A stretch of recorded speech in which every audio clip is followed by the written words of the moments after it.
Okay, go like this. Sit upright. Raise the chin a little bit. Breathe in. Breathe out. Good morning to you. Good Wednesday morning. I'm Dejan Kovacevic of DK Pittsburgh Sports. This is Daily Shot of Steelers. It comes your way bright and early every weekday. If you're into hockey and or baseball, I also offer daily shots of Penguins and Pirates where you found this.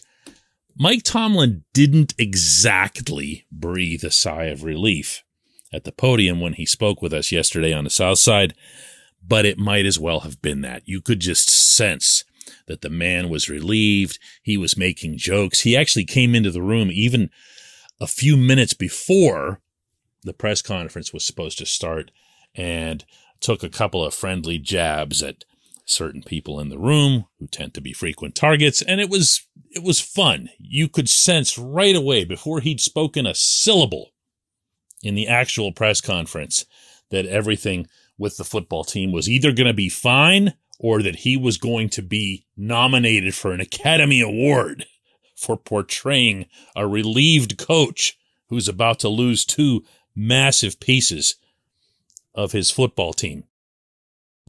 Tomlin, of course, went on to say that TJ Watt is not going to need surgery on the left pec.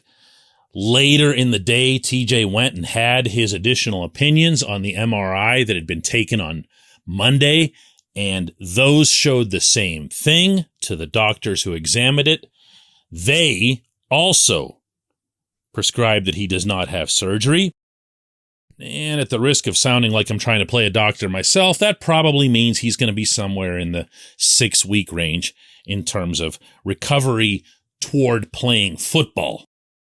And that is, of course, the best possible news that the Steelers could have gotten. But it sure didn't hurt to additionally have Najee Harris come up with his own even cleaner bill of health. Because when you're talking about a Liz Frank injury, and I didn't even want to say this on yesterday's episode, but when you're talking about Liz Frank, you're talking about something that ends careers in football, especially as it relates to running. And according to everyone, including Najee himself on Twitter, he's not only going to be practicing this week, but he will play Sunday against the Patriots. So it doesn't get any better than that. Those were both the optimal outlooks in each case, given what happened to each individual. Not to be forgotten here, but Mason Cole, who did return from his ankle injury to play the rest of the game in Cincinnati, he now looks like he's going to be maybe held back a little bit in practice, and he'll be fine. Levi Wallace, whose ankle injury really didn't look good in Cincinnati, apparently he's fine. Robert Spillane got poked in the eye. He's fine.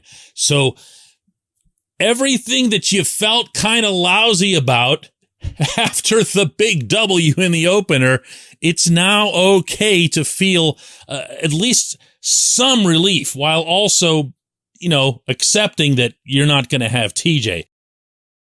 Can that be overcome?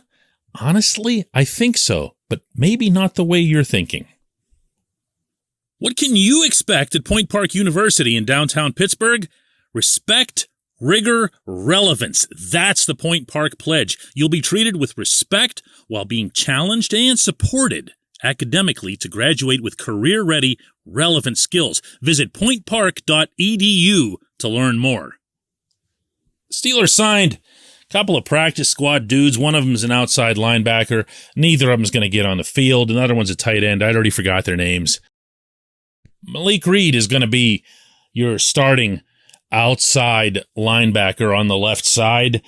Although Tomlin wouldn't come right out and say that, he will be. He was the guy that went on the field, and he's the guy who had 13 sacks over the past 2 seasons with the Broncos. They like him a lot. Remember, they didn't claim him off waivers. They made a trade for him. And now that trade, which was a couple weeks ago, it looks pretty good, just because you have him in the house. Jameer Jones was also mentioned by Tomlin. He's going to have to be in the mix because you do rotate your OLBs. But ultimately, this is going to come down to a group effort. And on the defensive side, some of that's obvious.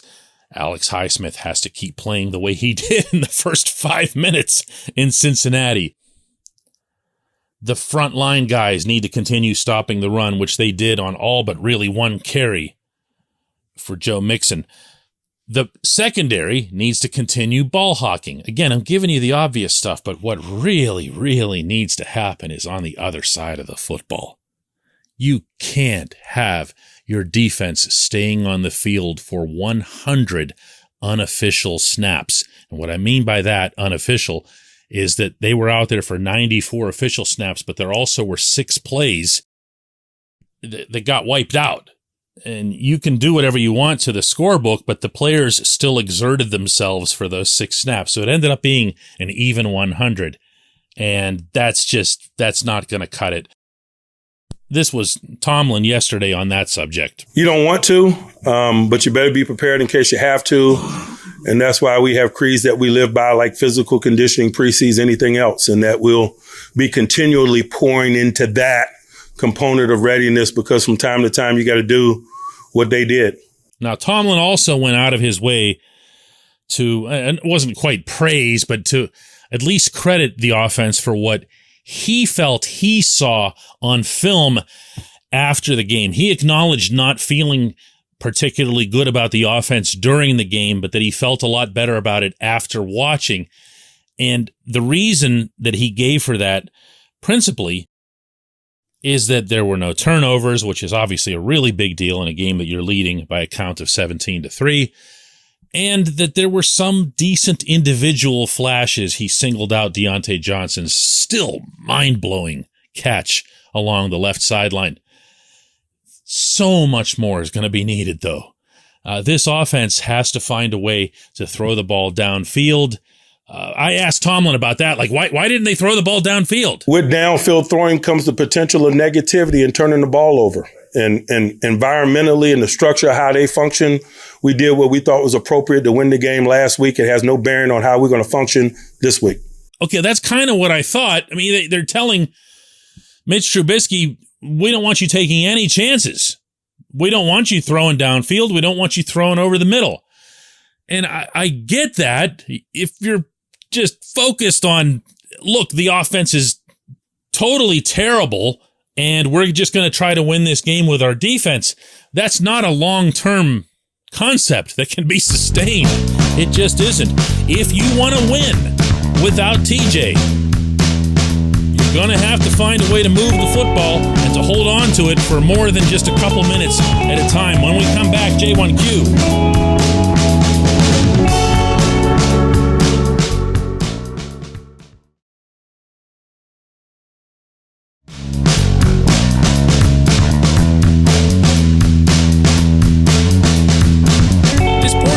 Shot of Steelers is brought to you by our friends at Mike's Beer Bar.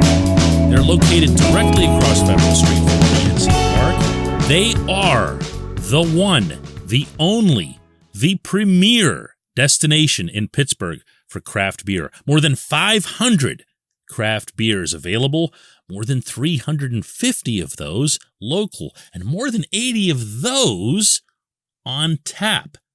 Mike's can't be topped, not for beer, not for the awesome kitchen and menu that's available, not for all the special events that are going on there. Check them out online at mikesbeerbar.com. Mike's Beer Bar, right across Federal Street from PNC Park. Today's J1Q comes from Nick Tadero, who says, DK, I hear this a lot regarding Trubisky, that he's not doing anything to lose the job. Well, how long that the Steelers continue to let a guy behind center that's doing what he can to not lose the job and instead go with the young guy? This offense looks like it's starting to hinder the development of the skill position players. Nick, I'm right there with you. I just am. No, I'm not in the camp of bench Mitch right now and throw Kenny in right now. I've been really consistent on this count going back quite a while. And that is that Kenny does legitimately have more to learn about the playbook, about sequencing, about reacting to events on the field, and seeing, in turn, in stadiums, to use the Tomlinism, how Mitch reacts. And he can benefit from that, Kenny can. I really believe that. I believe that in a weird kind of way, Kenny became a slightly tiny bit better quarterback because of his experience Sunday in Cincinnati. That's fine. Set that off to the side. I don't have any use for a quarterback who's going to get not just praise from his head coach, but the game ball afterward because he didn't screw up. You've got to have more to it than that. And you heard Tomlin's answer when I brought that up with him at the press conference yesterday, and you'll now understand why the head coach approached it the way he did. That doesn't necessarily make it right, and it definitely doesn't make it right for the longer haul. You're going to need to get real quarterback play. I love the point that you bring up, though, the additional point that it looks like it's stunting certain players. Well, let's name names here because we're talking about the wide receivers. George Pickens was targeted 3 times in this game. 3 times. And everyone associated with the Steelers, both on and off the field, is all, oh, George Pickens. And they're right. They're right. They're not hyping him up. They were worried about trying to find a way to hype him down. Well, how about not throwing the football to him? That'll hype him down. No one's going to notice the world's greatest wide receiver if he doesn't have the ball thrown to him. So a lot more should be fairly expected here. I don't like the idea of lowering the bar, which is what it feels like Tomlin did here after week 1. I'm not sure exactly why. I do get the sense that he kind of likes Mitch a lot, though. I really do. I appreciate the question. I appreciate everyone listening to Daily Shot of Steelers. We'll do another one of these tomorrow.